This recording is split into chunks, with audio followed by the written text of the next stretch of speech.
Um, this is for anybody, but I will say it directly to my children. My behavior can be really difficult when I'm sick with manic. Most people don't care about the depressed because I just feel suicidal and I stay in bed. It doesn't happen very often. Bipolar 1 people who are delusional at times, and you just have to think of it kind of like a daydream that doesn't go away. You know, you're in that daydream. You might get caught lost in thought and dreaming about something.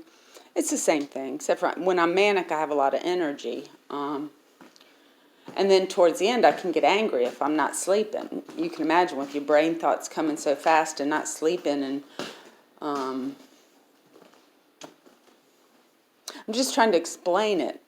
But I don't really think that I need to that much, because you guys have seen how it is. And I irritate you when I'm blabbing on in my manic phase, and I call people, and I do a lot of stuff. You know, I ask people, I'm like, oh, I hope I wasn't angry. They say, no, you're just reaching out. Right now I'm trying to build an enterprise called World Preschool.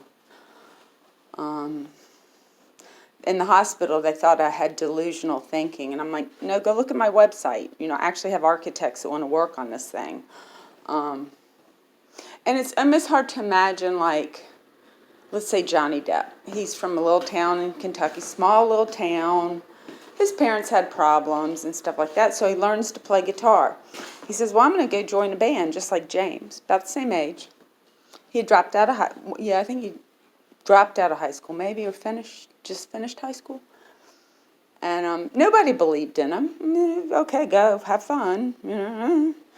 And in 98% of the cases, that's true. It's a delusional fantasy that you find out that's not. I'm not. If I tried to go join the Bolshoi Ballet and thought for a minute that, I think I want to be a ballerina, you would think I was crazy. You would say, well, go try and see. We'll see. We don't believe that they're going to let you on.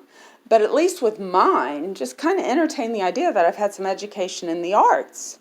It's not like this is coming out of nowhere. This is what and then I guess part of my influence was Hitler and Krista, what they did. I was like, well, if Hitler can build concentration camps all over Europe, why can't I build a school around the world? It made sense to me.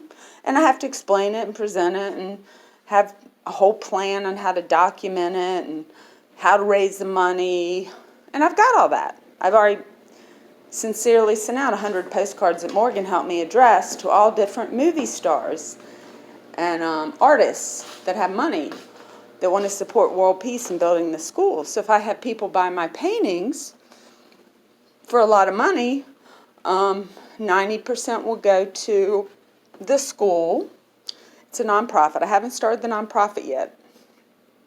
And nobody can buy it. If say they wanted to give me $1 million for that painting, they'd have to pay taxes on it. And that's like $500,000 gone. So if it's a charity nonprofit, there's no taxation. So, I mean, no one can even make an offer, begin, until at least I get the nonprofit started. And I can't do that till after the holidays.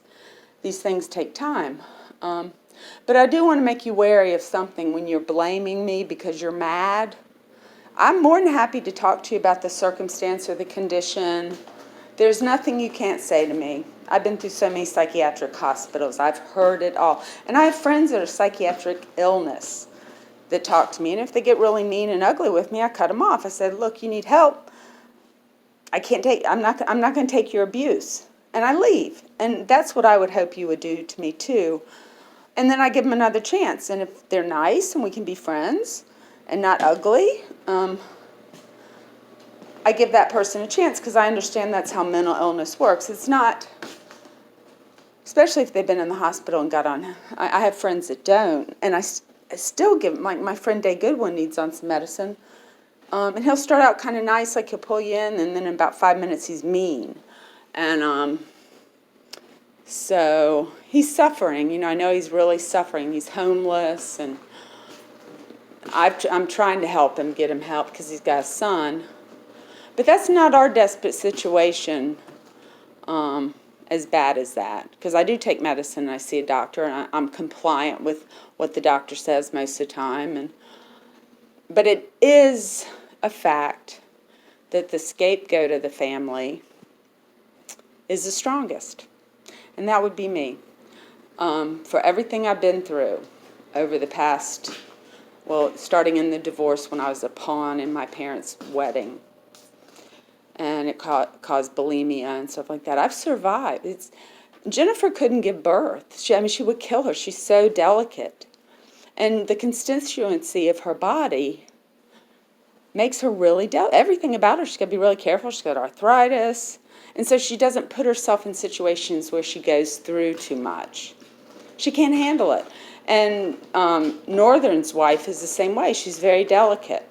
So I don't talk to her anymore. I talk to him because my situation is, I'm like a man. I'm like in a war zone. I'm a man. I'm like, let's move forward. Let's slow down. Let's do this. And I can think under stress and pressure, and in neighborhoods it's not so safe. I'm like a warrior, a woman warrior, Native American warrior. Not all women get that gift.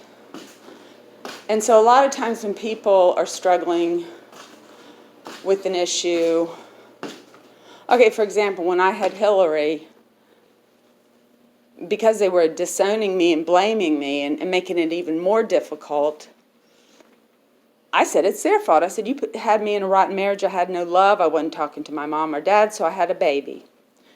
I came up with that excuse, right? I just wanted to have a baby. I don't think it had to do with my parents. But, so anyway, if you are sometimes blaming others or me for your life, you've had a better life than a lot. Even having an alcoholic dad and a bipolar mom, your dad's not as abusive. He didn't leave and never come home. He loved you. He's got a terrible condition of alcoholism. It causes him to lie, but he needs love, but you also can't trust what he says.